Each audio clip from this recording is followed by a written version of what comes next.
ندیم رضا کا سلام۔ بات ہے اجمل قادری کے دورہ اسرائیل کی۔ پاکستان میں اس دورے پر پچھلے دنوں ایک طوفان اٹھا۔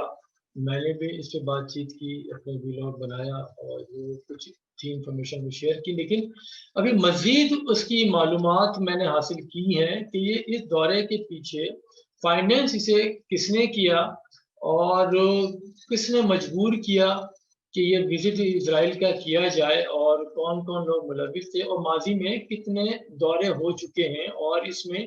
کیا صرف ایک ہی اسلامی برادر ملک شامل ہے کہ جو پاکستان پر دباؤ ڈالتا رہا ہے،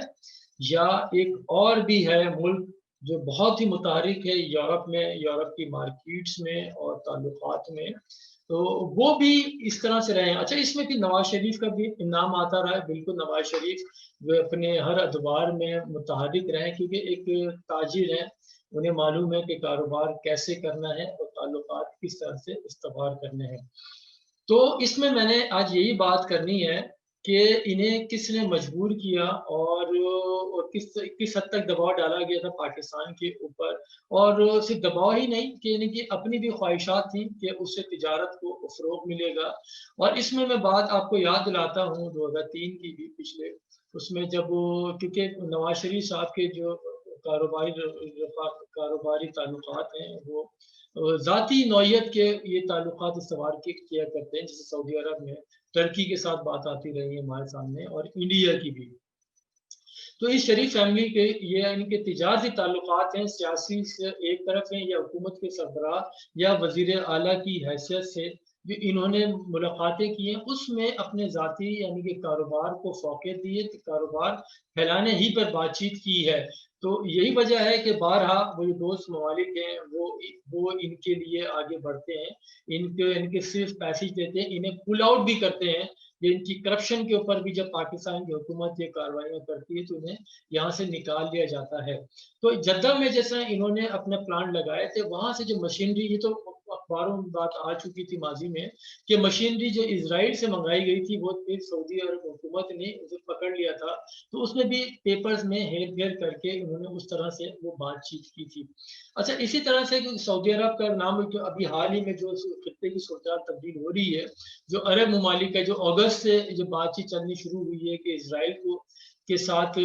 سفارتی تعلقات بحال کیے جائیں، جس سے تجارت، دو طرفہ تجارت، سیاحت اور انفارمیشن ٹیکنالوجی کو یعنی کہ تبادلہ کیا جائے، اور اس سے جو عرب ممالک ہیں انہیں بھی اسے استفادہ کر سکیں وہ۔ تو صرف اس دور میں سعودی عرب کا ہی نام آتا رہا ہے۔ میں آگے جا کے اس پہ آگے پھر مزید بات بھی کروں گا میں، لیکن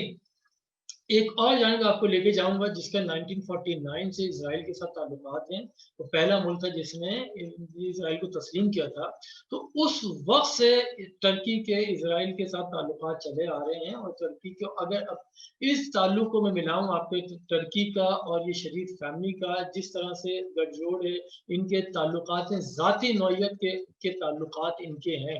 وہ بھی یہی وجہ ہے کیونکہ ترکی اور اسرائیل کے درمیان جو تجارتی حجم ہے وہ بہت زیادہ ہے ان دونوں ممالک کے درمیان تجارت کا، کیونکہ آپ کو معلوم ہے کہ ترکی جو ہے یہ یورپ کی مارکیٹ میں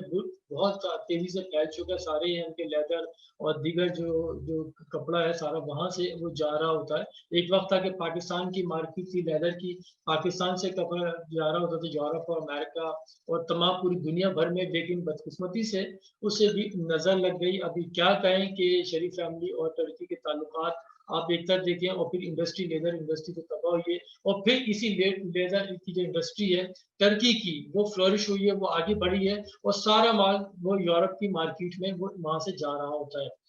تو اس ترکی نے بھی بہت زیادہ یعنی کہ پاکستان کے ساتھ وہ کیا ہے کہ کسی بھی طرح سے اسرائیل کے ساتھ تعلقات استوار کیے جائیں، اور یہی نواز شریف فیملی ہے، ان کے بھی اسی طرح سے خواہش رہی ہے کہ ان سے تعلقات ہوں، لیکن somehow کچھ پریشر ہے رہا ہے، یا جس وجہ سے وہ اس کو قبول نہیں کر سکے ہیں، اون نہیں کر سکے ہیں۔ اچھا، اس میں ماضی میں وہ اسلامی ممالک ہو، مشرق وسطیٰ کے ممالک ہوں یا ٹرکی ہو، ان کی طرف سے بہت مسلسل ہر دور میں دباؤ رہا ہے۔